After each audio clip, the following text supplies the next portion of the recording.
Well, hello there. Hey, how's it going? Episode 2. Episode 2. Are you trying to give me a fist bump? Yeah, well, I'll try. Yeah. You're denying me. Right. Like you do half the time when we're playing pickleball. Well, I put my racket out there, my paddle, and then you just... No, it's because you're trying to actually, you don't put your pad out there. You're trying to hit me. No, You know, it's supposed to be, tries to slap my belly. you started the belly smacks. No. And so once you started the first one, he started the very first one, like reached out and he smacked me in the belly with his paddle. So then, tenfold. That's it. So I mean, now you hit me once, and now so it's like, bam, like right. I gotta get even. That's so now I'm willing to touch your paddle, but from far enough that you can't reach my belly. Yeah. So well, that's just the way it goes. I sure have been enjoying pickleball. Yeah, we play. Yeah. I mean, last year. I mean, I think I lost a few pounds just from playing pretty regularly. We played all winter at Smash Park. Yeah, we played all winter. The whole staff there calls you the owner. They don't call me the owner. They do. Some of them, for some reason, call me the owner. Why do they do that? I have no idea. You tip better than everybody else. Well, I do believe in tipping generously. Yeah, because it goes back, and we'll talk about that probably a couple times. Through these episodes. My mom was a bartender or a server. I think she did a lot of different things. But like I said, I always remember mostly as bartending. And so tips, we lived on those tips. I mean, nobody does it anymore now, right? Mostly it's credit. And then if you do tip, it's dollar bills. But, we had like these baskets and baskets of change all over the whole house. I mean, yeah. And there were some days where if I needed to eat or food, I would go through and just dig through and stack up, quarters. Like quarters were great. Of course, I spent a lot of quarters on video games, but we're getting into a totally different thing. We're back to pickleball. Anyways. And yes. I did a little research just to check if you were right on where it came up with its name. Where'd it come from? Well, here's what I've been told. That the family who created the whole thing back in the 60s. In the 60s. Okay, I said 70s, didn't I? Or did I say 60s? I don't know. I don't remember what I said. In the 60s, and there's a thing with rowing. Have you ever crewed on a rowing team or I've anything never done like that? Well, when you row. Go Sorry. The boat. When you go to one of these tournaments, the top people on the top members of the crew, they get on the top boat. But then you got people who aren't on it. And what they do is they combine people from all of the teams, all of the competitors, the people who didn't get picked for the top boats, and they put them all together in a different boat, and they get to compete too, and that's called the pickle boat. The pickleball. I just realized I didn't have my head. I'm like adjusting our volume and stuff. So the pickle boat is the one. It's all these other people. Yeah. So why did I call it pickleball then? And they did it this reason. Because pickleball is a combination of a bunch of other sports. Oh, really? Yeah, I guess it is. One. Yeah. Well, obviously ping pong, you could say. Ping pong, because you're doing it with the wrist. Wiffle ball. Wiffle ball, because it looks like a wiffle ball. Kind of like tennis. Kickball. Kickball? Gee whiz. And what's the combination? Dodgeball for you. Dodgeball, yeah. When you're behind me and I'm on your team and you're trying to whack me in the backside. Yeah. So why is it like shuffleboard? How is shuffleboard involved? I didn't know this. Oh, this is part of it? Yeah. The closest to something, maybe. I don't know. Do you know what they call behind the diamond that you're trying to go? There's there's a zone that's -10. That's the kitchen. That's the kitchen. Did you know that? No. Yeah, I should have said, no, I didn't know that. You didn't know that? If I was faster, I would have said yes. And the people who put your shuffleball in that kitchen is your Shuffleboard? cooking up strategy. Oh, okay. So it's called a kitchen. And that's where that came And so from. pickleball has a kitchen zone, and it's stolen from There you go. shuffleboard. Now you know, and that's... Maybe one day you'll be able to beat me. Yeah, was it G.I. Joe? They used to G.I. do Joe is not a part of pickleball. Knowing is half the battle, I'm saying. That was like... Is that right? Yeah, that's an 80s reference, from I G.I. didn't Joe know cartoon. G.I. Joe, Safety Joe. No one is half the battle anyways. I but that played with doesn't the apply. G.I. Joes, but I didn't. We're all over the place here. So pickleball. Pickleball, yes. Yeah. Now, last night, I went to see you at open mic night, and I was thoroughly impressed. No, you weren't. You weren't thoroughly impressed. You just, I just think it takes unbelievable courage to be able to get up in front of a bunch of people and sing songs. Yeah, when you are that bad to get in front of a group of people. I didn't say that. You said that. You got to stop with this negative talk. You get up there in front of all this crowd and you say, listen, I don't think I can do this song, but I'm going to try it. Let's see how it goes. First of all, he says all this crowd. There was like at that point, there were like 4 people left in there. One contestant that had like 20 people. We weren't competing. But okay, you had one other open mic participant. I didn't think we were competing, but evidently she had her extended family of 20. Yep, Sam was her name, yeah. Pam. Sam. Pam. No, it was Sam. It was Sam. Okay. I wrote her name down. Her name is Sam. Yeah, her name's Sam. Okay. Anyway. She did really good, though. She sounded really good. She had her whole family there, and she dressed up. She did a good job. She only did 2 songs. I thought she would do more songs. But. Yeah. Anyway. That Austin kid was unreal, though. He was pretty good. Austin, we don't know anything about you, but we watched you last night, and I'm like, that kid is, you're going to go somewhere probably. Yeah. Yeah. Yeah, but he sounded really good. You did good. I did okay. Yeah, you got to just stop apologizing before you start the song because you did fine. Yeah, well, I gotta work. My guitar's not that great, and then you know, I mean, think how many times I kind of messed up, had to stop, and then I'm, you know, obviously sang off key a few times. I didn't hear that. Well, did you get my recording? You're just being graceful. I sent you the recording. Yeah, I sent me. Yeah, and you could hear it in that too. iPhones. I want to say iPhones don't do us justice, but yeah. but it was not great. I didn't put my auto tuner on the iPhone. Is that what it was? So, but no, it was fun. I enjoy it. Yeah, it was nice. So thanks for coming. I do appreciate that. It was good to have you and Kelly there. And yeah, I kind of yelled out your name, and I don't know if that embarrassed you or not. Well, I was expecting like your lighter lit up, you know, and some of that. You and Kelly, at least, just the 2 of you. Well, I've finally been to O'Neill's. O'Nelly's. You just like calling it O'Neill's now. Well. I mean, I don't know. Is O'Neill is it an Irish name? I don't think O'Neill. I don't know. I mean, it's got the O in it, but maybe it is. And I don't know if it's too crass, but above the urinal, there was a sign that said, "Whoa, Nelly." Oh, whoa, Nelly. So that's what you say to a horse when you want it to slow down. Oh, yeah. Whoa, Nelly. Yep. Whoa, Nelly. Oh, Nelly. So it's oh, Nelly. Oh, Nelly. So it's a nice place to slow down and relax and.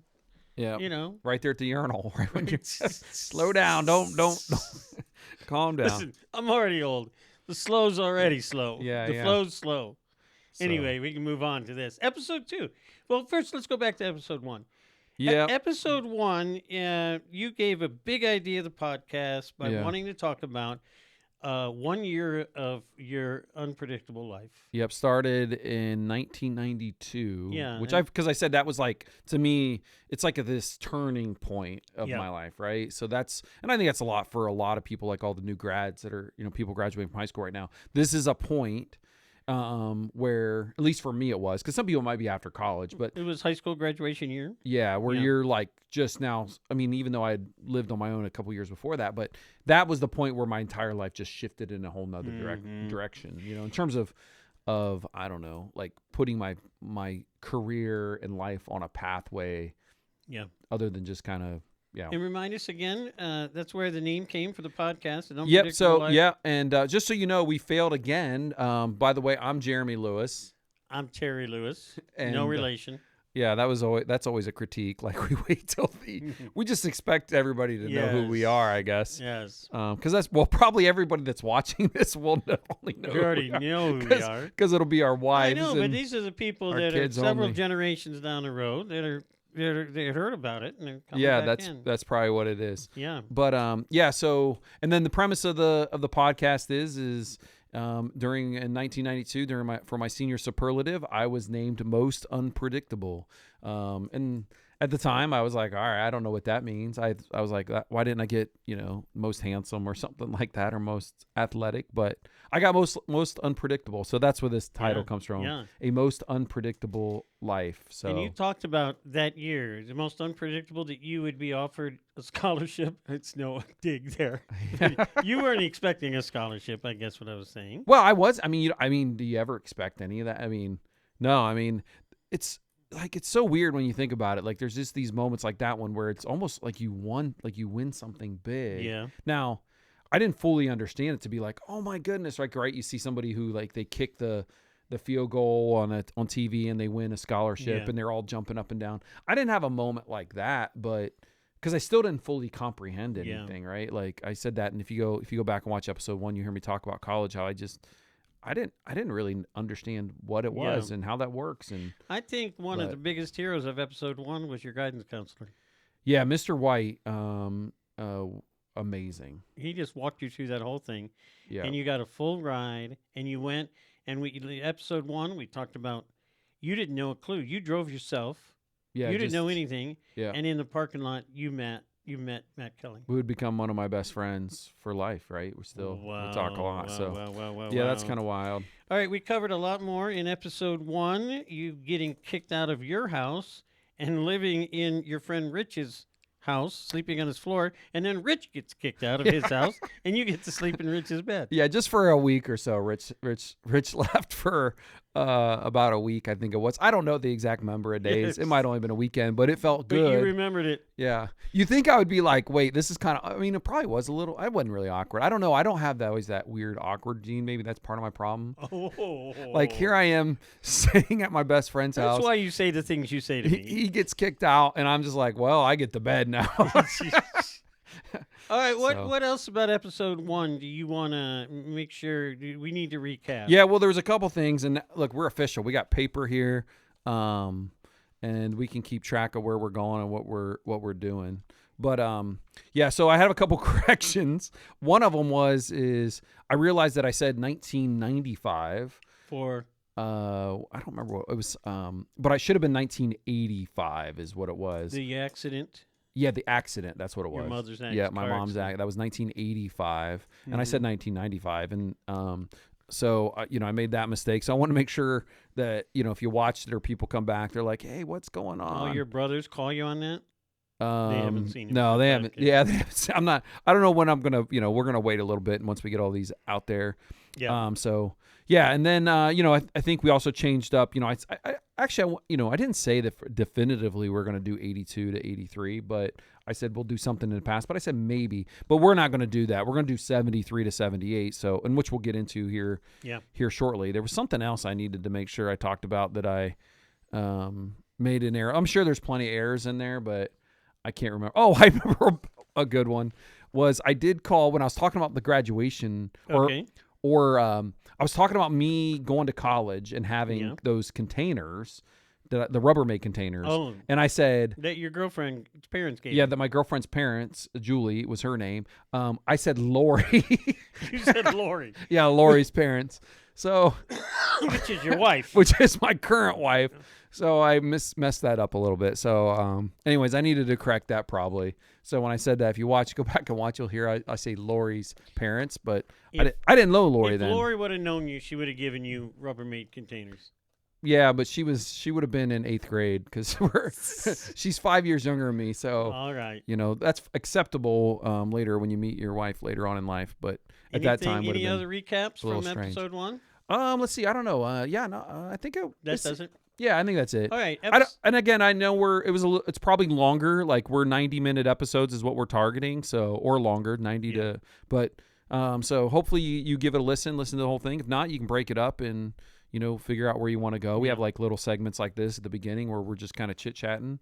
Not really much. Yeah. It's our current life. This is what we're doing. We're living life here now, and we're living life. The story goes on. And you're heading on holiday? Yeah, I'm going down to visit my son. So I'll be heading out. He's in the Coast Guard, and we're going to a wedding. Good friends of ours, their daughter's getting married, so we're going to that wedding, and then we're visiting my son, and he's graduating from electrician's mate school for the Coast Guard. So we're going to go there, and be there for his graduation. So that'll be good. You sent a message to all the pickleball players that you're going to be gone the next few weeks. Yeah, that's And one of them responded, "My whole life is adrift now." Yeah, that's right. She's like, "What am I going to do?" She was. Yeah, that's good. This is how much you mean to people. That's right. Wow. Yeah. That's right. Hopefully I don't spill that. I don't have my sippy cup lid on. Well, there you go. As you get older, you got to have a sippy cup lid. So. All right. So episode 2, what direction you want to go? What number? Yeah, so what date should we punch in the DeLorean time machine? Yeah, so we're going to go back to 1973 is where we're going. That was when... That's when I was born. Oh, that's a defining... We should have started like Jesus Christ started back to 0. We should have started with another 0 the day you were born. All right, let's get. All right, whoa. Now we're getting a little crazy there. Yeah, okay. But yeah. So we're gonna go back to 1973, and really, as you and I talked about, I have no memory of 1973. Come on. And so I figured, well, we'll go from 1973 up to about 1978. All right. Because I don't really remember any of that much. There might be little snippets in my head, and maybe we can hop into that. But yeah, so today's episode, what we're going to do is from 1970, since I have no memories, and this is a most unpredictable life. We wanted to talk about you. Oh no.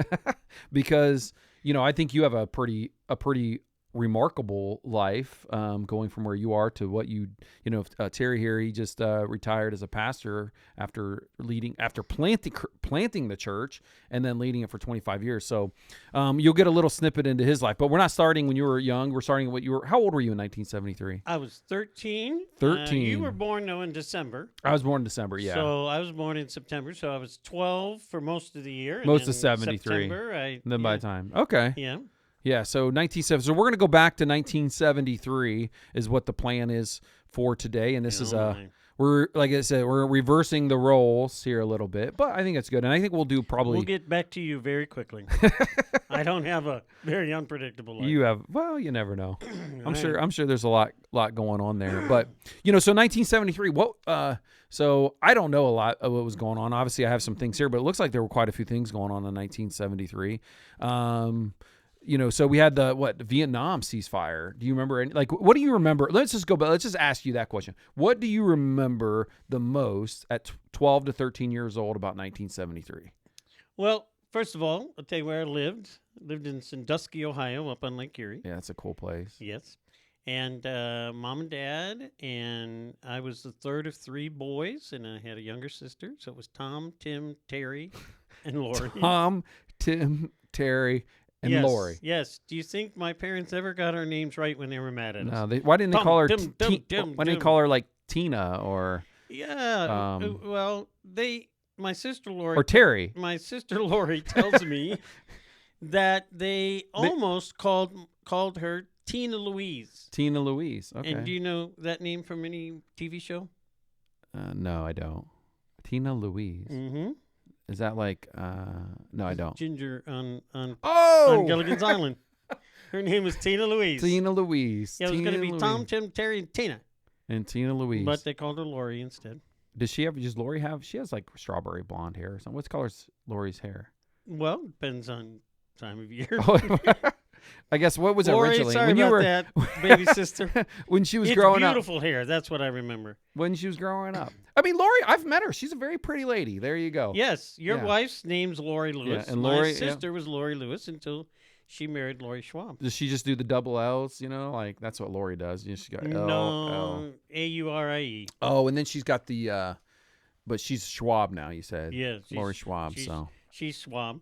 She's well invested. Yep. See what I did there? So tell us more about 1973. That like 12. I mean, 12 to 13. Like that's a big year for me in my life. Yes. So it's got to be somewhat of a big year. I think I'm middle school, 7th grade, around then. And my oldest brother. You were advanced. I mean, 12. I was 6th grade, I think.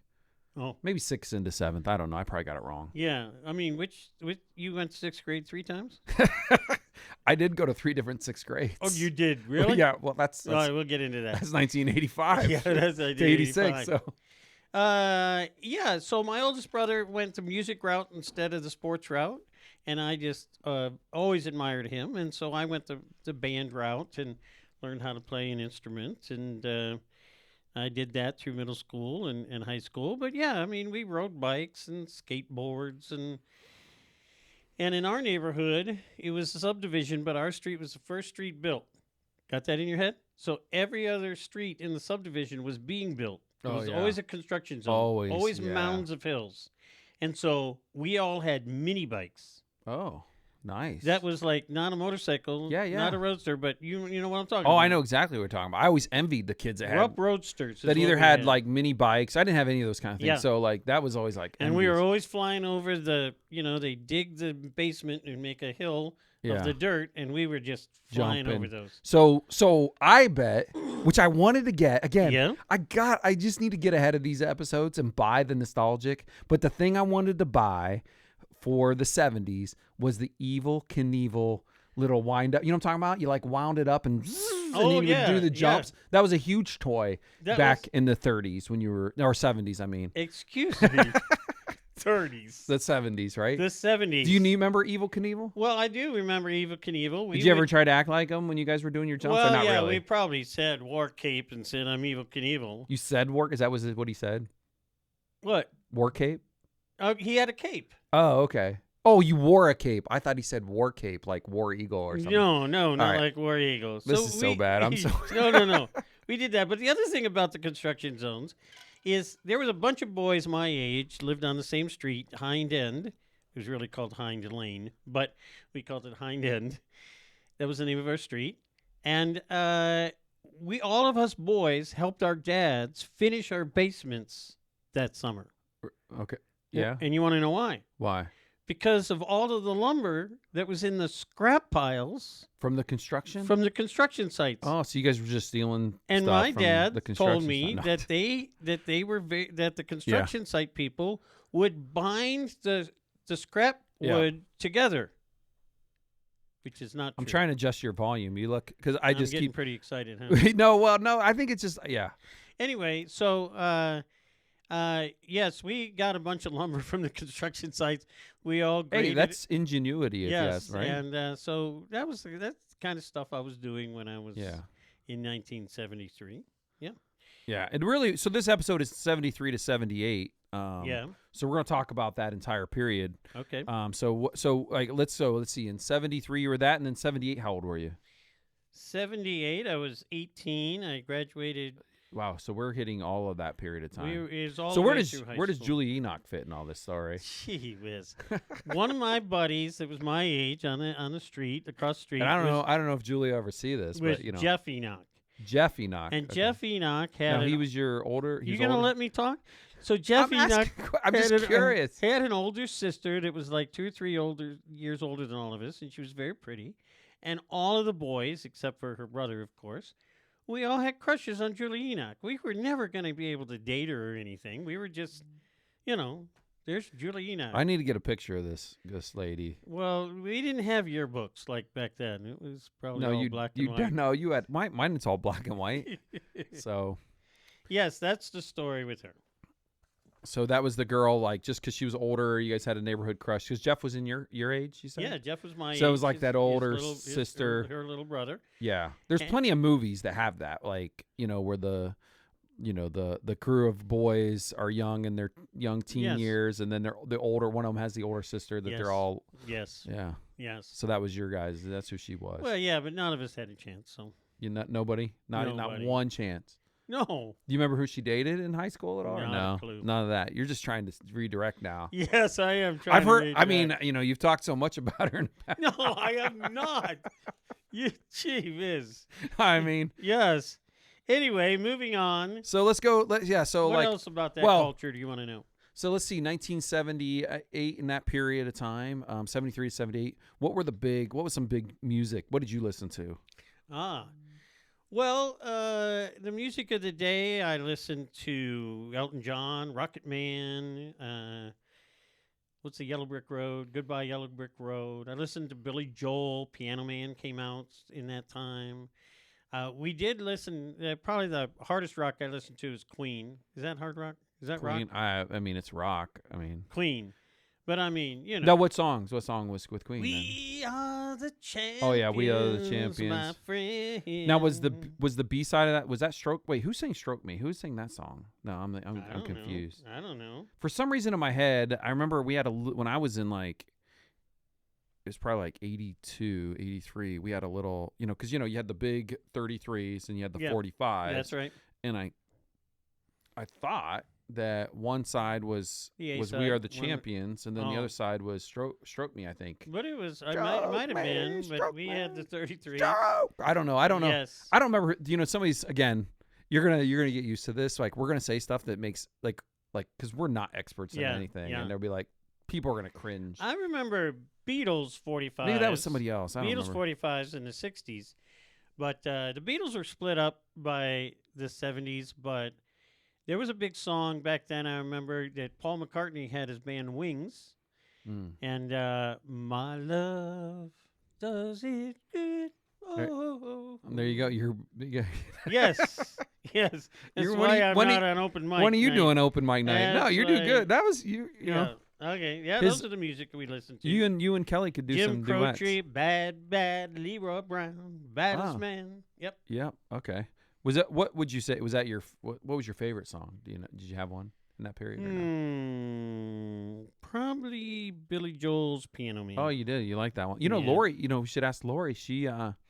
She does the harmonica a little bit. She plays harmonica? Not a lot. She's learned most Can we bring her as a guest artist onto the podcast? Well, I don't think she probably wouldn't want to do that, but she'll definitely we can get her to play the harmonica. Oh, okay. At least. Maybe she might, who knows? You might be able to talk her. The theme song could be harmonica. That. Yeah. So there were some big movies that came out during this period of time. All right, yeah. So, Star Wars came out, Jaws came out, Saturday Night Fever, Grease. What was your what first of all, let's start with what movie do you remember the most in that period of time? I mean, because movies just started really having, sound and color and all that stuff. So, well, I have to say that I wasn't against going to the movies, but my parents never took us to the movies. Yeah. And so we watched TV far more than we went to the movies. But I do remember seeing Jaws at the movie theater. Did you? Now, did you go to the drive-in, or you went? It was in a sit down? Movie theater. Oh, and, okay. I remember the room shaking it. The famous. So you were only probably like 14, 15. Probably, but it was scary. But we didn't really. Me and my friends. Yeah, we didn't go to the movies. What was the first time you ever went to a movie theater? Like sit down and watch the movie? Do you remember? Nope, I don't remember. Really? Do you? Yeah, I believe it was The Jungle Book. The cartoon thing? Was the first time. Yeah, it was the first time I ever went to a sit down movie theater. Now, if my mom and dad were still around, maybe they'd say, no, it took you this. But that's the one I remember. Okay. And then I remember going to E.T. inside of a movie theater. Yeah. For our family, we had a lot of kids and stuff. And yeah, it would have been a big deal. Our big thing was we went to drive-in movies. Oh, yeah. Because I assume this was the way they did it. Like, you would go to the drive-in and we all had to lay in the back of the pickup truck underneath a tarp. Underneath, yeah. And just, so my mom is paying for just 2 adults, and then, there's 5 kids in the back. Gee whiz. So, they knew it. They knew it. They let you go. Yeah. So majority of the time, if we went to, I do remember going to drive-in quite a bit though. Yeah, there in north of Worcester, we would go to the Skyline Drive-In and watch quite a few movies there. But that was magical because we'd go get pizza first, grab pizza, go up to the drive-in. They serve Skyline hot dogs? Well, I don't know, not Skyline hot dogs, but that was the name of the theater, Skyline. Yeah, Skyline. Yeah, I don't remember what the name, but not like Skyline. You're referring to Skyline Chili though, right? Skyline Chili. Yeah, because there's a shout out. He loves Skyline Chili. It's good. If you can't tell, but where's my pickleball paddle now? Sorry, but yeah. So, well, we did watch a lot of TV. Did you watch? What was your favorite TV show? Well, from that era, Happy Days, $6 Million Man. You ever see an episode of that? Oh, I love. Was it 6 million? Was that what it was called? $6 Million Man. I just called it the $1 Million Man or whatever. Well, no, but it was called the $6 Million. $6 Million Man. Yeah, I love that show. He had all these parts, and then he's kind of like a superhero kind of guy. Yeah, when he would move, and the Bionic Woman then came off of that, right? Yeah. Yeah. But I will tell you that my favorite. Was that Lee Majors? Who was? How did you remember that? Well, because I love, the Bionic Man was. I mean, that was like just like so cool. I mean, it's so weird because I don't remember the like any specific episodes, but I can just remember him. Like at the beginning where we're building a man or whatever, and they got the do right, the sound and that's right, and all those things. Right. Well, most of us guys had a love-hate relationship with Lee Majors.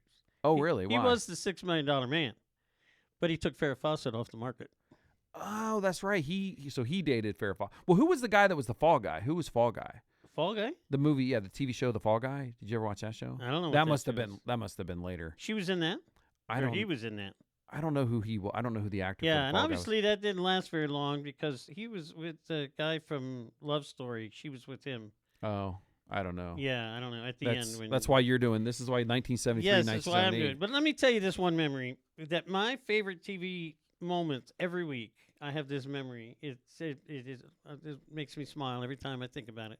Every Sunday night, my dad would make homemade pizza and Luigi blue popcorn, and we would sit down as a whole family, and we would watch an hour of Mutual of Omaha, Wild Kingdom, followed by Wonderful World of Disney. Wow, yeah. And every night, and every Sunday night, we'd have homemade pizza and Luigi blue popcorn. Oh, that's so awesome. That's the thing I think that's changed a lot is because when you say that kind of stuff, it reminds me of how just the TV in our living room, there were some big moments. Yep. Where the ABC special would be spinning and come on, or that Disney sound would come on. That I can't quite hum it, but whatever it was, I got it in my head, but I don't want to hum it. Castle and the little fairy, and it just stops everything. And we, normally we would have to go to bed, but for that night we're staying up late,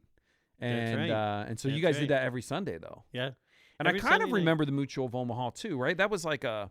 It was, it was that. It was the. It was like a Wild Kingdom guy, around right? the world. Yeah. You got to be introduced to all these animals. So those were some of my memories. Dad would always make candy popcorn. He'd have this syrup made out of sugar and maybe Cairo syrup, and he always put blue food coloring in it, and it would be all over the popcorn. And man, sugared us up.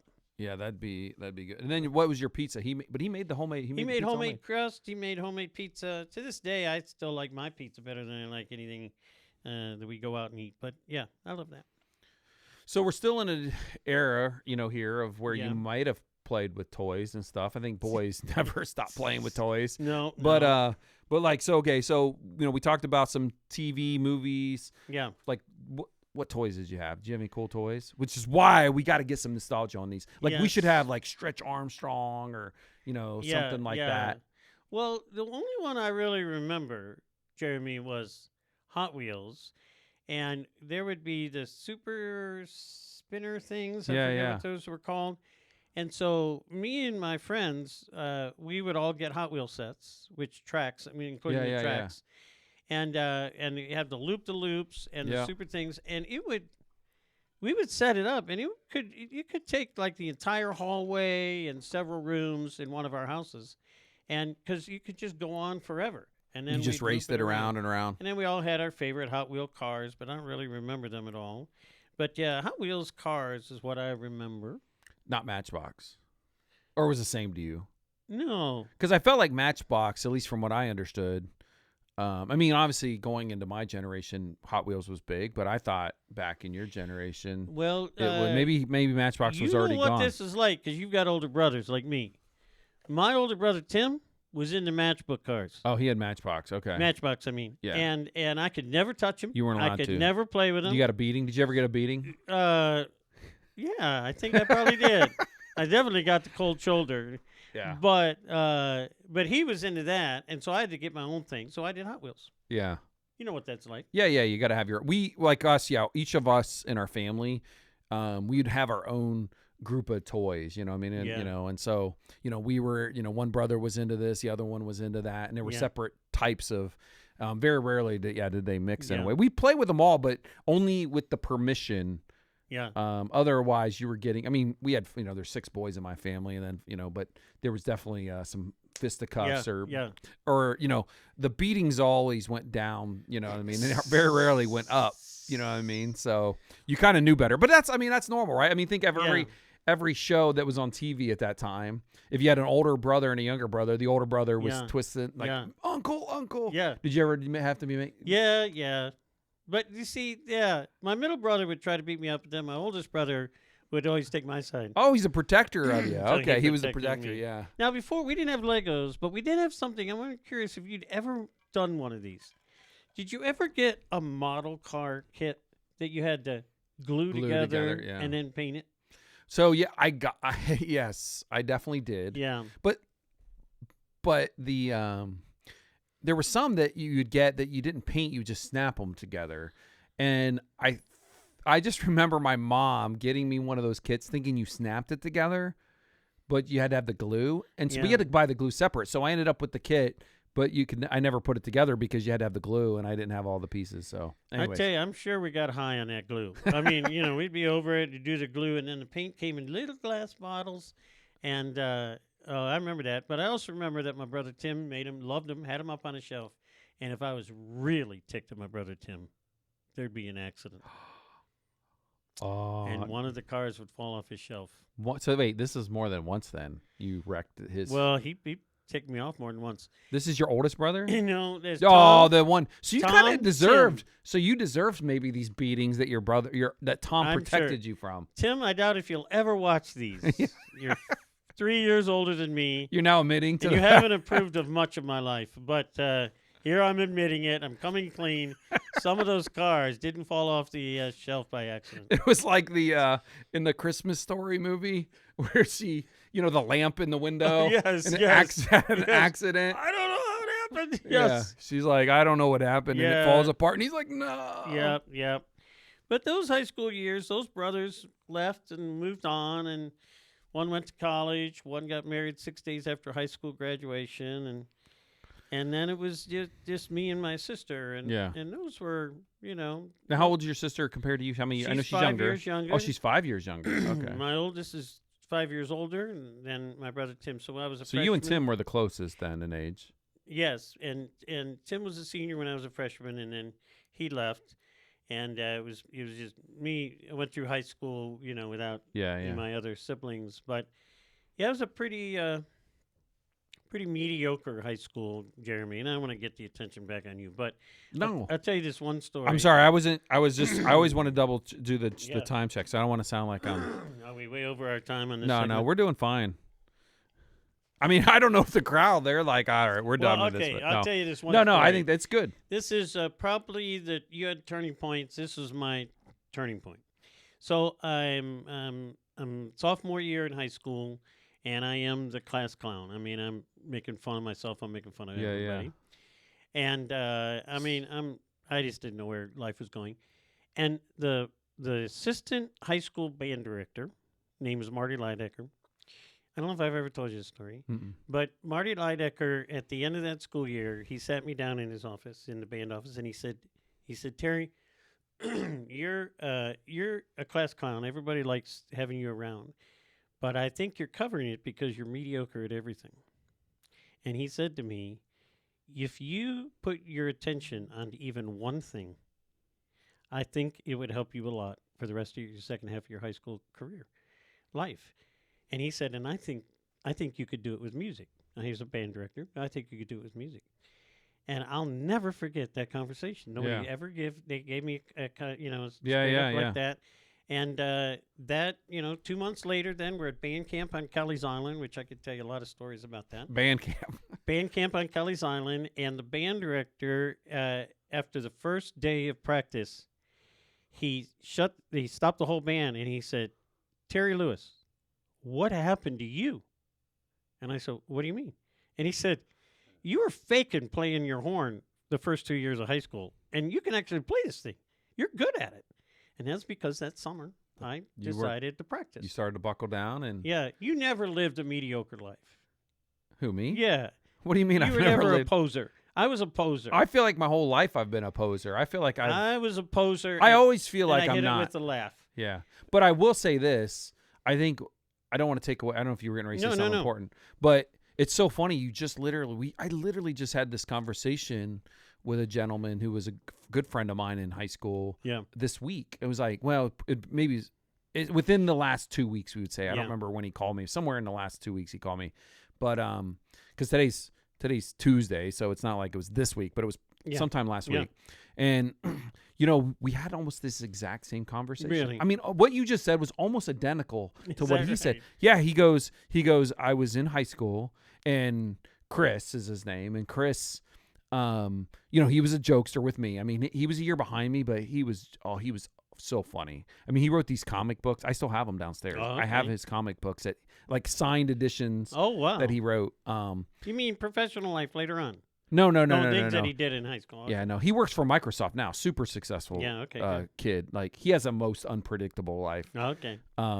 But we were talking about different things, and anyways, he said, and there's my anyways again. I gotta stop saying that. But he went in and mentioned how one teacher pulled him aside and said, Chris, if you would stop joking around, right, and trying to clown around all the time, you're a really smart kid and could do really well. And Chris told me that. That's what Chris said to me, and he said that like impacted him so much. It does. So it's so interesting how much, one, shout out to teachers. Shout out to teachers. Yeah, absolutely. I mean, anytime I've done a speech or anything, for like Memorial Day speeches I've done, I always, anytime I get a chance to thank teachers, I try to as much as I can, because they were so, they sent me to the office a lot. You know who you are. You teachers know who you are. Actually, I think it was every one of them, even the ones I loved. Yeah. And maybe they like me too. I think every one of them, for my own good, probably they would say, this is for your own good. Yeah. But it's so interesting. He said that, and then the same teacher that he mentioned was the same teacher that when I was a freshman did the same thing to me. Really? So that was the interesting thing, because you said that, and I thought about when Chris. Remember what he taught? English. His name was English. Mr. Kaufman. So if Mr. Kaufman listens to this, Mr. Kaufman was like one of those teachers that he was a very good teacher. Yeah. No nonsense type of teacher. Okay. He had this, it's funny, I'm not making fun of Mr. Kaufman, but he had this, you'd always do this thing with his shoulder all the time. And so, but he ran a pretty tight ship in his class. If you're a clown, like he's the teacher you got to be careful with, because you're going to get in trouble. But he, somewhere in there though, even though he would, like for myself being a clown and causing trouble and goofing off, he put me at the very front desk. Yeah. Right. Which you think he'd put me in the back, but that way he could keep his thumb on me probably. Yeah. But he pulled me aside, and he's one of the first teachers ever to like kind of give me the similar speech. Like, well, yeah, good for him, and good for every teacher that can see that behind most class clowns is a deep insecurity. Well, I don't think. Not every class clown. Yeah, I don't know if I was insecure, but yeah. I was insecure. I was mediocre at everything. I never was proud of anything. And so he at least the guy I'm talking about, he saw through that and thought, stop being mediocre at everything, pick one thing, and then he said, make it be music. Yeah. And it changed my life. Of course, I went to college to become a band director because of him. Yeah. Because of that conversation. Yeah, no, that definitely changed your entire trajectory. Yeah. Other than that, high school was working at Cedar Point because I grew up in Sandusky, Ohio, and you got a job at Cedar Point. Yeah, so you went off to Cedar Point, and so let's see where we're at here. I want to figure out where we're in the 70s. Yeah, we're in the 70s. We're still talking about me. You were talking about where. No. I want to still talk about you. That's why I'm trying to figure this out. Yeah, because we didn't talk about Star Wars. Yeah, that wasn't you. No, me. You didn't dress up like them, but I'm not in a cult. Yeah, so. I did think the special effects. You would be amazing. A great Yoda. I'm a Yoda. Yeah, not just. I don't know why but quick reflexes on the pickleball court. I see where you get that. Yeah. I think you should dress up as Yoda as Halloween. Is that right? I think and you'd be what? Mandalorian? What's that? I don't know who I'd be. Han Solo. Oh, you would. Yeah. No, yeah. You don't have a low self-image at all. No. Yeah, so sorry, I didn't mean. I mean, it's because of Yoda. Can you go frozen in carbonite? No, it's because Yoda's so wise. Oh, that's what it was. Yeah. And he was the ultimate. Good try, Jeremy. Ultimate teacher. Good try on that recovery. No, that was. Can you go with Han Solo just frozen in carbonite? Yeah. Okay. Sorry. Jeez. Yeah, right. Cedar Point. Cedar Point. And there were a lot of jobs that you could get. And most of them sounded completely boring. I was not going to work on the corkscrew. If anybody doesn't know, I guess we got to always make sure we talk about this because we do. That was one of the things I noticed was that we go into things and we don't explain, because we always. The truth is probably just our family and friends don't watch this. But if for some reason, all right, somebody in the middle of Kazakhstan, that speaks English gets a hold of our podcast. Okay. What is Cedar Point? Cedar Point. Well, across America, we have amusement parks. Disney World, people go to. And then there's other ones like Kings Island, which we don't talk about because it doesn't even compare to Cedar Point. I mean, when you're in the state of Ohio, you can't. Yeah. Which did you think was better, Kings Island or Cedar Point? I've never been to Kings Island. Because you hit the top of the food chain, exactly. You're not going to go anywhere else. That's right. Obviously, I'm from Sandusky. It's so weird that I've never been to Kings Island. It was on a lake. Kings Island's in the middle of a cornfield. Yeah. So we were on Lake Erie. You'd be on roller coasters, and you'd be looking up, down at the islands and everything. Anyway, I wasn't going to work on a roller coaster because you say the same, peak your arms in the ride at all times. Have a good day. You were going to Cedar Point. I wasn't going to do that. Enjoy the rest of your day at mundane Cedar Point. Cedar Point. I wasn't going to do that. I wasn't going to be one of the sweeperettes walking around. Oh, you don't want to do that? Trash. Yeah. I wasn't going to do food service, making candy apples all day. Yeah. So to me, commission was what about in like the games? Oh, okay, never mind. Yeah, what were you going to say? Nothing. Right. No, there is. I retracted my. I could, the Red Garter Saloon. I could have been a musician, I suppose. Yeah. What we called the what was the hobo band? Guys dressed up like hobos. Oh, the dress. Oh, I like that. Is that a bad term? Well, I guess it. It is. It's weird. Become a bad term. Yeah, which is strange to me. But I mean, I guess, yeah. Yeah. Anyway, yes, I worked as a weight guesser. I guess your age, your weight, your birthday. I guess your age within 2 years, your weight within 3 pounds, your birthday month within 2 months. Move your feet, your body follow. What am I guessing? So what year did you start at Cedar Point? So let's see. I started at probably. And just so you know, again, I got to plug Cedar Point. Cedar Point is the best amusement park in the world. We called it the Amazement Park.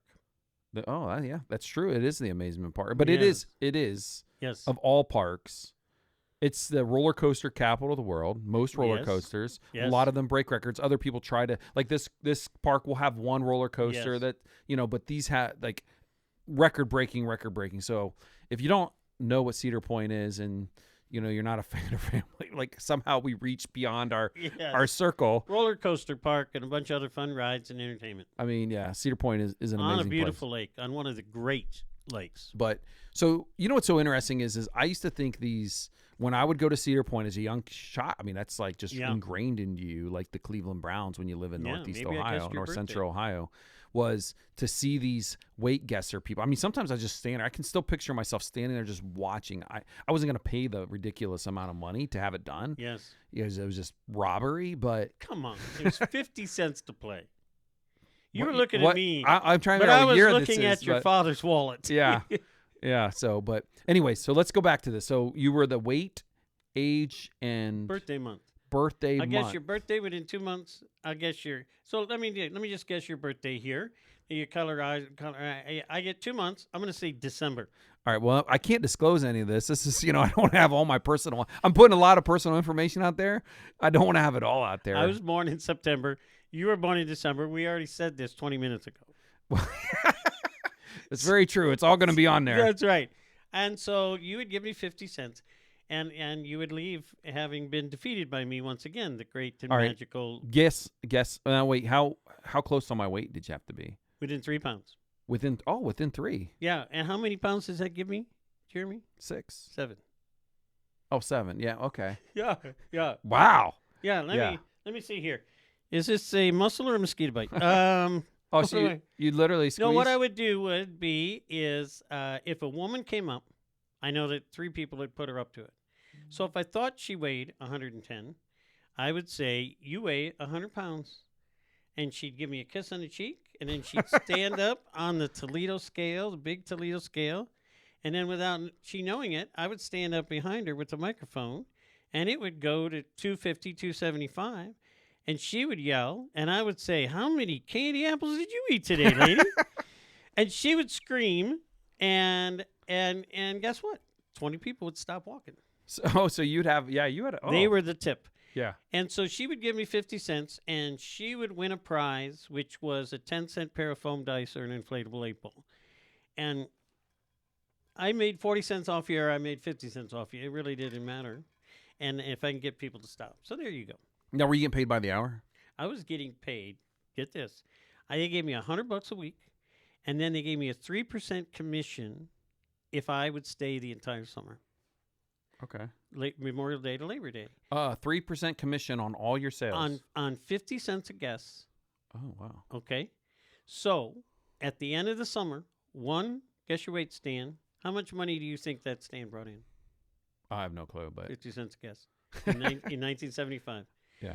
We brought in $100,000 for that stand. Wow. So at the end of the summer, I didn't get it till the end of the summer. Yeah. Is they'd give me a check for $3,000, which was what room, board, and tuition cost at Ohio State. Wow, nice. So I would have that, and $100 a week, and $100 a week, which was pizza money. Yeah, $400 a month. Yeah. I mean, 19. I didn't save that. What year did you start? What year did you start there? Started in 75, worked it through the summer of 79. Wow. So high school and college, yeah. That's good It's money, a great thing. You know, it's my forever. I'll be talking about that. I worked as a waitcaster at Cedar Point. Yeah. Well, I think that's a fun job, I think. Yeah. I mean, it just sounds cool, fun. Yeah. Yeah, and like you said, you get to interact with a lot of different people. Yeah. You know what I mean? So that's my 1970s. Thanks for asking. We're not done, are we? Oh, we're done. We're moving on. No. Let's see. It came up. I'm supposed to ask more about Julie Enoch, it says. No. 1973. This is 1978. All right, we're back to 73. The year you were born. Yeah. From talking to your family, from hearing stories of older people that you know, tell me what your family looked like in 1973 when you came around. Yeah, so in 1973, at that point, we have my mom. My mom and dad are married, and we have my two older brothers. So you have Rob, Jason, and then I'm born in 1973. You're the third in the birth order. Oh, well, I'm third. I'm actually fourth, right? You're fourth, right. We'll get to that story in a minute. Yep. So I have an older, I had a sister who was born as the oldest, but she passed away within, I believe, 2 to 3 months after she was. Had to have been tragic. Yeah, had to be absolutely heartbreaking. I can't imagine. Both of us are parents, and for all those that have been a parent, just losing a child, period, in any way. I mean, there isn't almost an instantaneous love you have there. So, that just God created, and it's just amazing. So, yeah. What did your parents do? You talked about your mom a little bit, but back then, what did Dad do? What did Mom do? Yeah, so my dad, I think by the time I was born, had already started his career at the Timken Company, I think. Let's see, he retired in manufacturing plant, or what is Timken? Yeah, Timken Company is, you can look them up even now. They make tapered roller bearings. They make a lot of different things, but I think tapered roller bearings that go into big vehicles. In the military, we would use them in our 5-ton vehicles and stuff. Okay. But they would make those. And so he worked in a department called Rotor Roll. I think he worked around, at that point, who knows where he was at. He eventually became a supervisor and ran a department and everything. Never went to college or anything, but we're hard worker. So he worked at the Timken. I believe he probably worked there at that point. I know he had his stories every time we would drive down 71. He would tell me stories of how he helped install the guardrails when they were building that, along 71 down to Morris Road and stuff like that. So I know he had different odd jobs, but he did end up working at Timken for, I believe, 30 years. Yeah, he retired when he was 49 from Timken. And so, if we go back 30 years, 19. So, he was probably definitely at the Timken Company at that point. So he was home. I mean, he'd go to the factory, work different shifts. I know he was a swing shift kind of guy. Okay. So, and then my mom, I don't know what she did then. I just know when, my earliest memory, probably getting into 79 and on, she worked in a factory called A&M. And that was, when she worked there, she worked with a guy, at that point, my dad and her had already been divorced. So and his name was Keith Rowland, and so I kind of remember that because I remember they went on strike. Okay, it's kind of like these. For me, 73 to 78. What's so weird is that I always think. Well, remember things. Well, but I remember it like as it just seemed rusty to me. Like I think of rust. I think of rusty vehicles. Yeah. I think of just a little too much trash everywhere. Yeah. Maybe that's just because the way ours was, right? We had an old our vehicle. I never knew cars for a long time could not be rusted up, right? Yeah. It was like they're rusted up. You throw your trash out the window. People would just be like, get done with McDonald's. Hey, roll the window down and throw all that out. It seemed like there was trash everywhere. Yeah. Nobody wore seatbelts. No. hot vinyl. Your mother's forearm was your seatbelt. Yeah. Oh yeah. Or it was when you're in trouble. yeah. Smack. Because nobody had seatbelts on, so everybody was in reach. The really hot like vinyl seats in the sun, you sit down and burn the back of your legs. You know what I'm talking about? You remember those days? Absolutely. Because like a bench seat. Yeah. And things like that. So so in that period of time, my mom and the things that I remember, there was. From 73 to probably I don't 75 Ryan and Brian would have been born, but in like probably right around 70, I think it's 77, that's when I think my mom and dad got divorced. And you've talked about the divorce, but from what you've been told, what you remember, what are some of the things that led to it? I don't know. You think there's some backstory though, like you mentioning your sister that didn't live very long. Yeah, I do think. I mean, the truth is I think that impacts every family. Mm-hmm. My mom was a wild woman. Your dad married a wild woman. He did. Huh? So my dad, he learned to play the guitar when he was like 13, and so. And I get to hear stuff, from him, one of my dad's good friends and named Ed, and Kathy and Ed. They're great people. They were good friends with my mom. It's interesting. I get to hear a little bit of stories about my mom and dad from them because they were friends with both of them. All right. And then when my parents would get divorced, obviously Ed was a good friend with my dad, so they still could stay good friends with my dad and my stepmom and stuff. But I do get to hear, my dad was he was a rockin'. Think, here you are in the 60s and then into the 70s, you're playing the guitar. So I'm sure my mom, as a rock and roller party girl, she wanted to marry a rock and roll band she fell in member. love with that guy. And, but my dad's not that way. He wasn't a crazy, at least from what I can remember, even through life, he wasn't this crazy wild guy. Funny, definitely funny, witty. But not super outgoing, not like an extrovert. Yeah. He's more introverted. Okay. But So I think he was in a band. Yeah, he was in a band, and he would tell me how he would in these little small towns like in Hayesville and Jeromesville, they had like not party halls, but they had some kind of like and it don't exist today. People don't do that. But he's like, we'd go there on the weekend, and his band would play, and there'd be dances in these little towns, and people would go and attend them. And it's like I think of that, I'm like, wow, that sounds so wild to me. Pretty cool though. I wish those things are things that would be so cool if they came back. Like little local towns had something there. Yes. And people play. We have one called Valleydale. Really? In Columbus. Oh, okay. Valleydale Dance Hall. Yeah. But they bring in big band, jazz music and stuff like that. Yeah. But we did have them at the Elks Club and the Moose Club. And, and he played those. And my dad would play in the Elks and the Moose and all those for years. He played from, like, my understanding is, like, he got in a band, like, 13, 14. His first band, the name of was called The Lost Generation. Oh, wow. What a good name. Yeah. And he would always say, his uncle would say to him, like, well, when are you going to be found? when are you guys going to be found and stuff like that? Wow. But yeah, so I think there's just a lot going on. My mom, I like I said, I love my mom a lot, but I think she was, mom. Yeah, and we're going to get into this in so many other episodes, but before we go into all those episodes of, you already know that in 1985, we talk about that a little bit in the last episode of, the DUIs and having to take off to California, and that'll be a whole episode on that. But,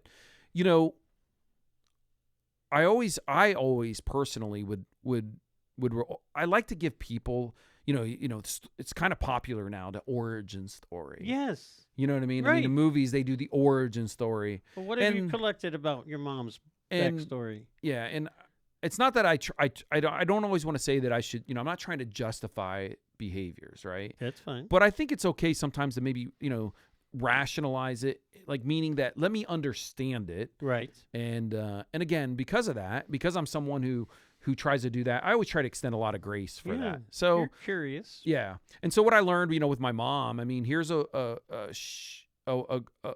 girl who, when she was born, her mom's name was Marge, and Marge gave birth in 1949, but we don't know who the father was, but Marge immediately put my mom up for adoption. Oh. And so my mom was adopted, and she was adopted by a guy named Pearl and Evelyn. And so Pearl and Evelyn. Pearl. A guy yep. named Pearl. Yep, a guy named Pearl. All right. He adopted her, and interestingly, though, he lived right down the street from Marge. So they lived and I believe they were friends, right? So you can imagine. So bio mom lived down the street from your mom's adopted family. Yep. And supposedly Pearl and Evelyn were adopting, and they had 4 older kids. So they had, or 3 older. Would become my uncles, Lee, Lewis, and Buddy. But those 3 General Paul, those 3 individuals were much older at this point. So they're much older. And I haven't done the analysis, but I know they were like 15 to probably almost 18 years older than my mom at this point. Okay. And so supposedly, again, I'm getting this stuff somewhat from my mom, from a little, you're a kid listening to these stories. But yeah, supposedly that Pearl and Evelyn were going to adopt another child, and they dropped it and adopted my mom.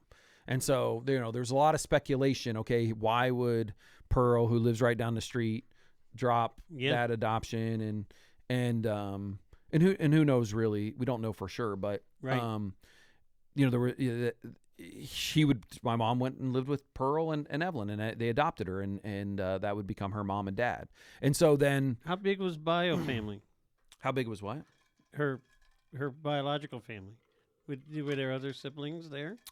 At that point, none. My mom would be the oldest for Marge, I believe. I believe so. All right.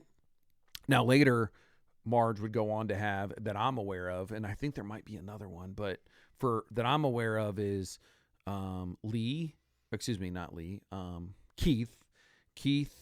Kathy, Mary, and there might be a 4th one, and I'm sure Mary's still around, and she might be able to correct me on that. But I know for a fact there was, because my mom has passed away, Keith has passed away, my Aunt Kathy, who I loved so much. And does mom know that these are relatives? So to get into the story and fast forward a little bit, no, she didn't, up until my understanding is she was 12 or 13 years old, and that's the way I believe it was Kathy or Mary. She lived on the same block. Played with her sisters. She didn't know they were her sisters. No, didn't know they were sisters. Play friends on the street. Yep, play with them and that, and then get found out of when town. Right around. My understanding is again right around she was 12 or 13 years old. She found out that the children that she would play with that lived right down the road, maybe even next door, I don't remember, but was literally her brothers and sisters. So, oh my, what pretty does that mind-boggling. do to a young teenager? Yeah, right. And so the other side of it is, and I don't know when my mom found out she was adopted too. I mean, I assume it was earlier, but the other side of it is Pearl, when she was 4 years old, then he died. He got killed. Yeah, so he got killed when she was, I believe, 4 years old, and he was out working. They worked, all of that side of the family worked in drilling oil wells, drilling water wells. Yeah. And my understanding is a toolbox or something fell off a rig and hit him, and then he passed away. And so yeah, my mom now. She was raised by a single mom. Yeah, she was raised by a single mom, and in an interesting world, right? The adoption and so she probably had a lot to figure out on her identity, and so forth. And so, yeah, she ended up. I know later on she would, as she got older into high school, she would live with her brothers. She lived with Lee, I believe, a lot. Lee, and that was So let's just link this together because it's going to happen. Yeah. So Lee, Moravi, and then the person I lived with in the trailer, my Aunt Pearl or Minnie. That was Lee and Minnie were married. Lee and Pearl Moravi, not a different Pearl. Okay. Lee and Minnie were married. So my mom, when she was younger, when she was in high school, I guess she would live with Lee also. And then, and then Lee passed away when I was in 8th grade, but I would move in with Minnie when I was a junior in high school. And so, Wow. Yeah. Great. I mean, so at what point in your life did you learn your mom's backstory? I don't know. I mean, that part I just explained was later. Yeah, later in life. Yeah, it would be more later when my mom would kind of talk about it a little bit. My mom, when she would talk about it, she would always get very, she would never have my mom was never someone that you could sit down and just have a serious conversation. So her conversations, if it's serious, it's very, it's very animated and funny or, emotional in a way. It was never kind of, I guess what you would say, like that insecurity of her. She would, rather than, her be able to sit down and just have a conversation, and especially these hard things. I don't think I ever had a hard, like one of those heart-to-heart conversations with my mom. Right. We were always probably poking and jabbing. Yeah. And things like that. Yeah, but it's lighthearted. But so what you're telling me is that the things you shared in episode 1 about mom's bartending, mom's DUIs, mom getting in that car accident and thinking, I either got to flee the state or I'm going to go to jail. Yeah. And went to California. That you're wondering maybe some of her backstory gives a little bit of explanation. I think so. I think it does a lot, right? Yeah. I think, you always got to consider in, what people go through, I think, to get to where they are. And, it was my mom, and I like I said, I loved her. And some people, I also rationalize the fact that because of her decisions, she didn't get to spend it. I know she loved her children, but she was also one of those people that, even though she loved her children, and this happens a lot, they don't always make the best decisions that allow them to be with their children. I look at your life, Jeremy, now, and I think nobody would have predicted it. Oh, no. From growing up in that family, loving, but at the same time had some broken pieces. That you would be where you are today. So grace of God and your ability to do it. Well, I'm so glad you told her story. So mom and dad split. And what happened then? Two dad moved on and she moved on? Yep. So, we're in 1977 probably, right, when my parents get divorced. And my dad meets Cindy, who would become my stepmother. Now, what he explains is they had gotten either they're split up. I don't know, like between the split and the divorce when it happens, but obviously they weren't living together, my mom and dad. And I know my dad was in Lownville because I can remember the Lownville. Okay. He lived in this house upstairs. I remember that, and because we'd go up there and I remember him blow drying my hair. There's a picture of that, which helps. But I can remember playing stuff. But we would go down if there was a restaurant. I think it was called the Hitch and Post. But he would go there and eat, and supposedly that's where he met my stepmother, Cindy. Okay. So he moved on pretty quick. Yeah, well, I think, him and my mom both did somehow because Keith comes into the picture. All right. And I don't know where she met Keith. I don't know any of that. Keith was good to us always. But so sticking with my dad though, he met Cindy, my stepmom, and they obviously then my brother Joe was born in 1978 then. So pretty quickly they met. She didn't bring any kids into the family. No. They together started a family. Yep, she was young. I mean, she was like right out of high school. She graduated from high school in 76. Okay. So, I think there's about 8 years difference. So my dad was older and all that. And they would be married all the way up until she and he passed away. Yeah. My dad and her stayed together. I had a really long, really good marriage. Obviously, there's problems like any marriage and so forth. And then us, here you have 5 kids from my mom and then Joe, we eventually all would move with my dad. So, there's a lot. Again, I'm always going to be on the side of like people go through things and have to figure things out, and it's not always clean and it's messy sometimes, but like I said before, you keep moving forward, have faith. And so they had Joe. Did they have others? No, they didn't. Joe's on. Yep. And Joe's technically my half brother, but I think all of us, we'd say, I mean, I don't ever think of him. I don't even think of the 5 brothers. Six boys. 6 boys. We're all one group of 6 boys. Yeah. So that's just the way it is, Oh my goodness. So lots of pain, lots of loss in those years. Where would you say was, as early as you can remember, this was my home or this was my hometown? Yeah, so that point would be Shreve, Ohio, which is right there outside of Worcester, in Tri-Way School District. Yeah, so we, the house there on Church Street, right across from, it was on Church Street there, and right across from the elementary school, Shreve Elementary. I could look out and see Shreve Elementary School. Right. I assume there was a church on the street. Yeah, there was like multiple. There's like I think there's 3. There might be 3. I mean, I can look. I know there's at least 2.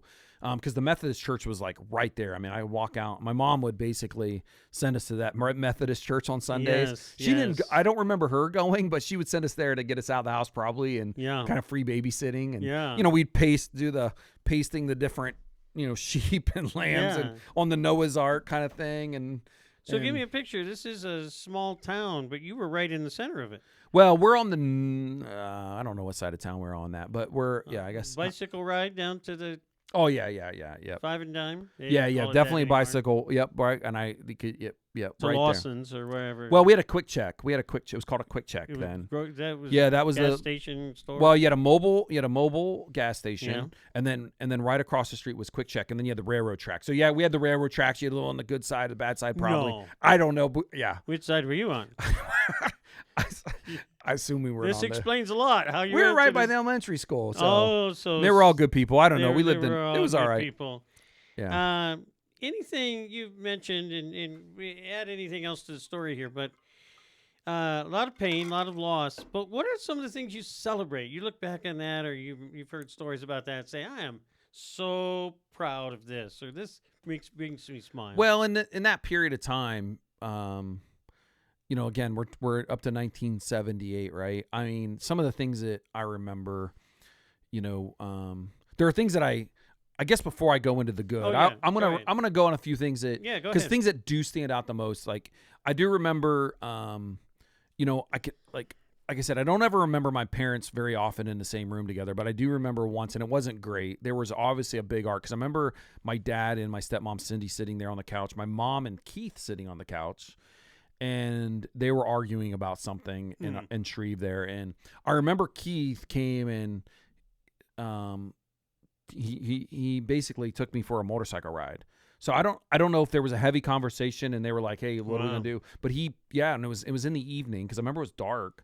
Yeah. And it's wild because I was probably like 4 or 5 years old. Wow. But I hopped on the motorcycle with him. I remember holding on to him and we're on a motorcycle driving. We drove around Shreve Lake and the Shreve swamps and stuff. It's so weird how certain, memories are interesting because that one I can remember the feeling of the cold, the wind, and it's one of the few times I remember riding on a motorcycle. Yeah. But it was obviously a reason to get me out of there. But that was my parents were there, and Keith was our stepdad then at the time, and so he was very quiet man though. It's like weird. I try to remember his voice. Yeah.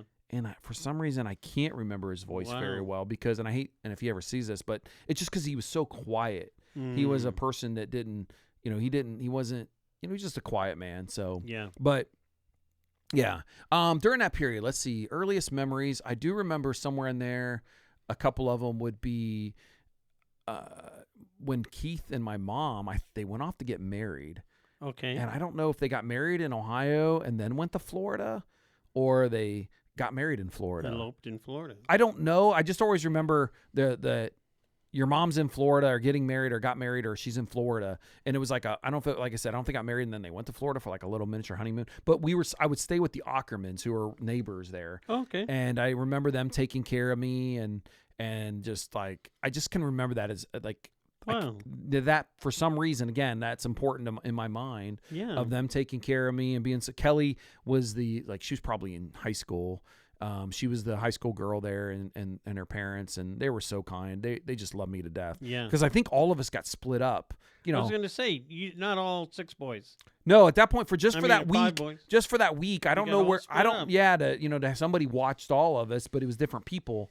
It's hard to find a babysitter, I guess, for that. And, but I went there and I spent there. And then I can also remember them taking me to a haunted house in Shreve. And I remember just holding on to Kelly Ackerman. Here we go. Yeah. Well, she's I'm probably you acted scared just so that she would hold you. Yeah. Well, I was probably I was obviously small enough that she could hold me like that. But I would say, I think you learn at a very young age, you can fall in love with a girl, right? I do. I can't fully remember everything about her, but I remember I just always loved Kelly Ackerman, because of the way she treated me and would, make sure that I latched onto her in the haunted house and stuff. Yes, it's exactly how my wife Kelly and I met. No, was it? No. No. And but you grew up with. Are we on the? We're over the 2 hour mark. No. That time, just so you know, it starts at 1 hour, so we're only an hour. We're an hour 14 minutes in, so we still have. Yeah. Were you panicking? Yes. Oh, I wonder why you were kind of. I could tell you were speeding things up. Sorry. Stay on your. We're fine. But brothers. The crowd's probably like, this is way too long. I have 2 older brothers. We have 15 minutes. I have 2 older brothers, and I can never remember them ever being close. They were just 2.5 years apart, and but I've been around all the brothers. Yeah. I mean, you guys like each other for the most part. Yeah. You were rough and tumble, I assume. Oh yeah, we definitely had rough and tumble, and there's things that there's fights and arguments. I mean, if anybody, the friends from Dromesville and Hillsdale and Hayesville that if they ever watch this, they know there's those guys, some of those guys we should have on as guests later on, but they will tell the stories of the Lewis's boys. Like the rumor, the story always is we could fight each other, but you don't fight any of us. Yes. Right? Because immediately we're going to, we could probably be in the worst fight, and then if somebody would jump, we're going to turn and You're stick in the together. middle of the brothers? Yep, 2 older and 2 older brothers, and then 3 younger brothers. So you would go to upper middle. You'd go to a first day of high school, and the teacher would say, "Oh, you're a Lewis boy." Yeah. Oh, yeah. They set the tone. Now, again, for a little while, we were all split up a little bit. Yeah. But once we eventually, and we'll talk about that as we all get back together. Yeah. And we all graduated from Hillsdale. So yeah. Who got blamed the most for things? In the family, you mean, or yes, outside of the brothers. Did they blame you? Did they blame younger? Well, this is what I would say. It all goes downhill. That's what I was saying. So Joe's like, oh, if I don't know if he'll ever listen to these, maybe. But like Joe, baby. Yeah, the baby. Joe. I mean, just because the way everything goes, right? Like Joe doesn't think that I ever got blamed, but I remember getting beat up too by Rob and Jason, right? Like when I was younger, right? It's just the way it works. The beatings go down. Okay. They very rarely. There's always that one stand that I think that the younger makes. Is there anybody that was a protector of Joe? Well, Joe would probably not say this, but I definitely know in my heart many times that I tried and would protect Joe. It probably doesn't always seem that way or look that way, but yeah. And it probably worked that way throughout, right? I think there's periods of time like Tommy, brother? Yeah, Tommy, he probably beat on you a little bit, but he also protected you some. That's good you remember, though, protecting you from Timmy. And I'm sure Timmy protected you sometimes. You just may not remember, when that was. Because, I think that's what family and brothers do. But, the overwhelmingly, I'm sure, the younger, you always remember some of the beatings you got. That's right. But I will say What'd you fight over the most? All toys, different toys. Well, what TV show to watch? Yeah, and we'll go into those, but those would be, there's whole, we're talking future episodes, but Nintendos and get video games. I mean, you name it. What were the 2 UHF channels? It was 63 and 45, right? So up there, so 60, I don't remember. 61. Channel 43. 43 and 61. Yeah, channel 43, WAB, channel 43. Yes. Yeah, so in this period, you had 358. Yes. Right? Dick Goddard. Yes, the weatherman. Yeah, Houlihan and Big Chuck. Or later would be Little John, but I always remember Houlihan. Houlihan. Of Cleveland. We were in Sandusky, but we got the Cleveland channels. But for us, my brothers, they wanted to watch Star Trek. I'd come in the room, and I would change the channel to watch Gilligan's Island. Oh, really? And my brother, Tim, would start coming after me, and I would just yell at the top of my lungs. What a little brother. And Tim would be sent to his room. You deserve and a I could watch Gilligan's Island as much as I want. Oh, my goodness. That's how you did it, baby. That's how you did it. Yeah, and that's how, and I can remember some of those moments. I mean, you kind of at that point deserve, first of all, you shouldn't go in and, like, the older brother gets the channel, right? No. Yeah. Yep, the older brother gets the channel, and if you turned it, you kind of deserved a little bit of beating. But then you would do But before the beating began, you could yell, Mom! Yeah, but there is, I don't know how loud that but was, but there is the just wait until mom and dad are home. Did you ever get that? Like Tim never gave you the, oh, okay, I got sent to my room. Oh, no, we handled it. We never gave the threat to wait for mom and dad. Well, you got sent to his room, though, because you went in, Mom! Oh, yeah, he would get sent to his room. But he got you later, then. Yeah, but when I was, you don't always have the protector. But the problem was when we were all too loud, Mom was done with all of us. Oh, She'd send us all to our room. Yeah. And wait till Dad comes home. And Dad would get home, and he'd have his paddle. Yeah. And he'd send us all out into the garage, hang on to the inside of the garage door. Yeah. And it would always be in order. Yeah. And by the time he paddled Tom and the time he paddled Tim, he was pretty exhausted. Yeah. I'll admit, I got the less of the beatings. Yeah. From Dad. My mom actually called them beatings. What did your mom use? Line them up. You're getting a beating. This is going to get. This is outlawed by now. No. But we're back in the 70s. We'll get into the beatings in my 80s, but I want to hear your 70s beatings. What did your dad use? Dad used a paddle. Just a paddle. That's it. And Mom used Dad's belt. Okay, so a paddle and a belt. From the closet. But the thing that made me the maddest. Did you guys have your names written on the paddle? No. No names. No, but, about but holes. I do. Dad would drill holes in it. Yeah, okay. So there was holes. Better swing. Yeah. But Mom made us go to Dad's closet to get his belt. Yeah. And bring it to her. You guys were That was humiliating. Well. Now, I should say, this is the three brothers. My baby sister, she's never spanked once. She's as spoiled as it gets.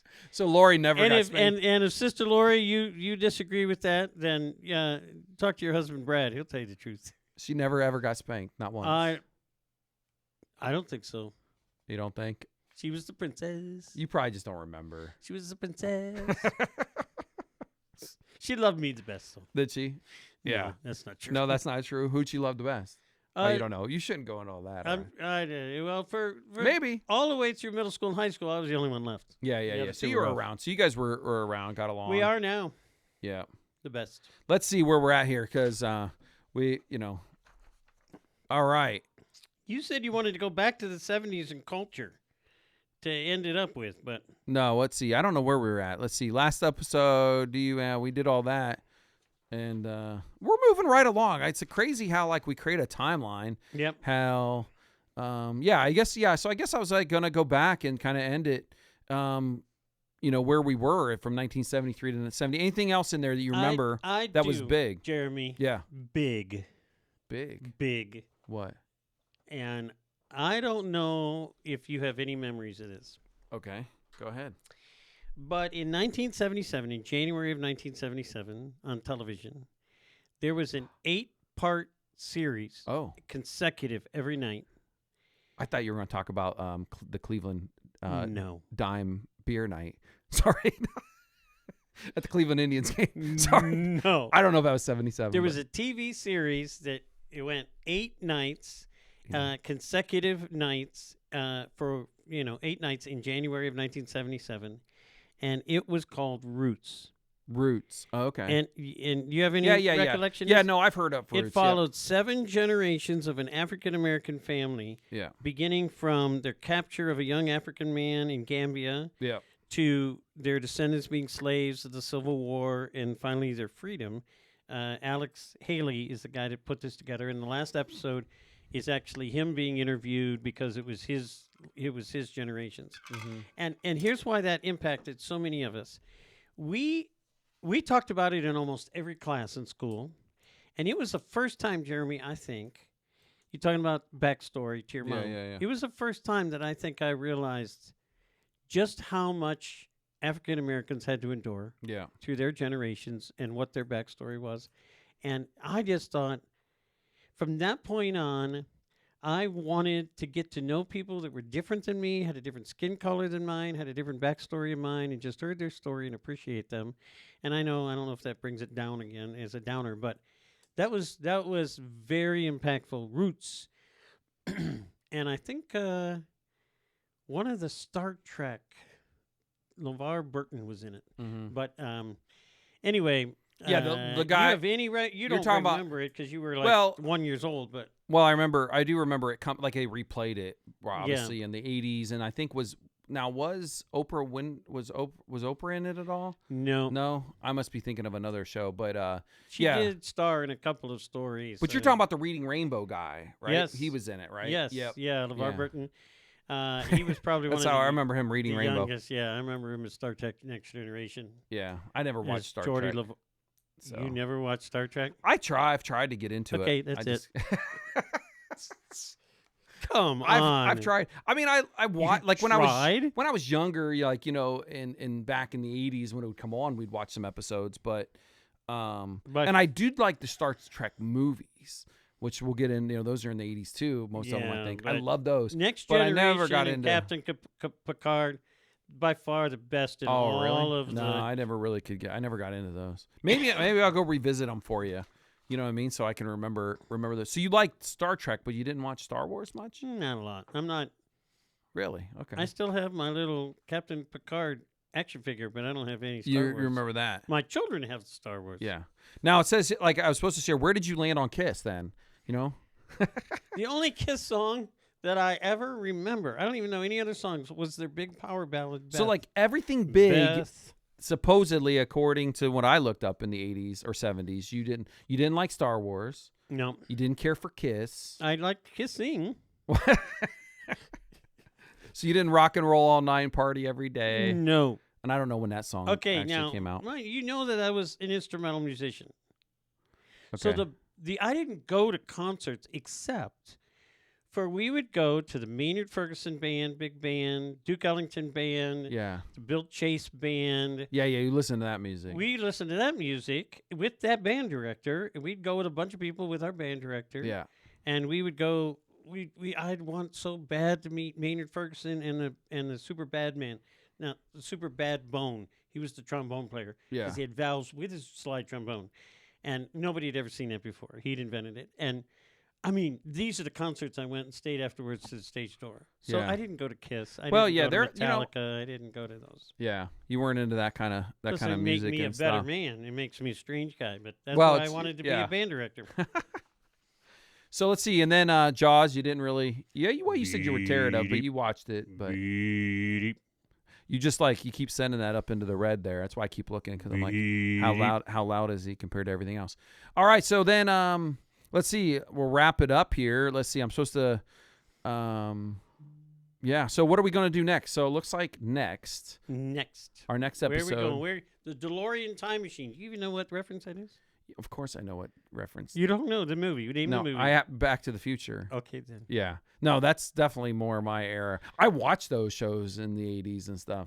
You just skipped over you're like, you know, Star Wars, like you skip over the great movies of the 70s. They were okay. Did you watch any of the horror? You probably didn't watch any of the horror movies either from the 70s. There's some really wild ones. No, big.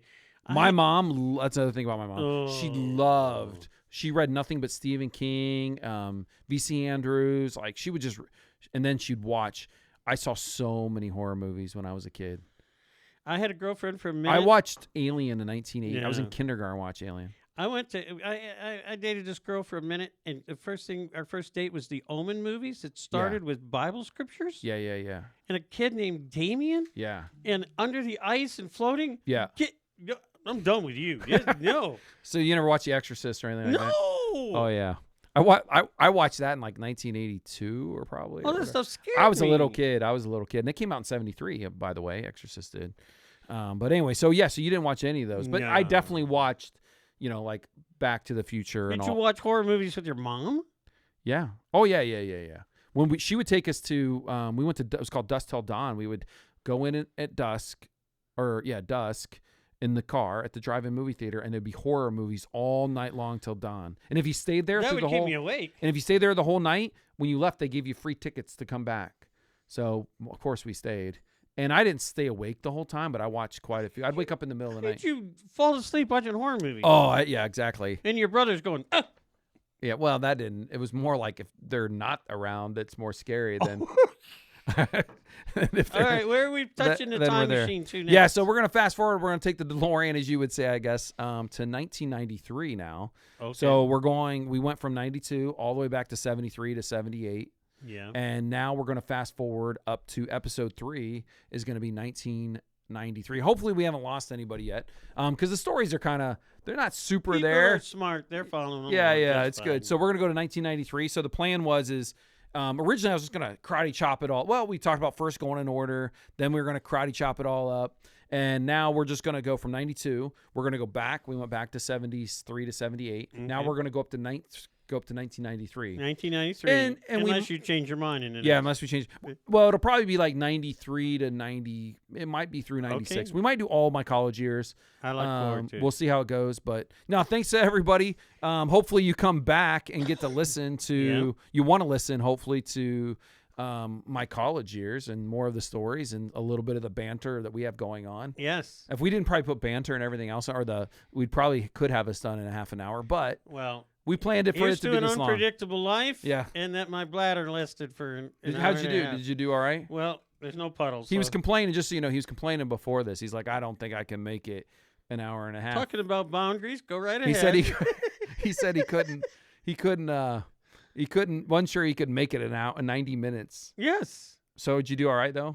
Yes. Or you need to go? Because he said last episode he was thinking the whole time about going to the restroom. Yes. So, well, you brought me 3 root beers, and there's no way. But closing out, the last thing I guess I'd like to say, like we kind of did this last time, closing out, like what is the takeaway, I guess? Mm-hmm. I think the takeaway for this episode, what I learned, one, listen to your life, and but in my life, I also think about like that's, I go back to my mom, and I think about, because you're going to learn a lot about my life and what happened, in any circumstance, whatever happens, it's going to be interesting. But one thing I learned is grace.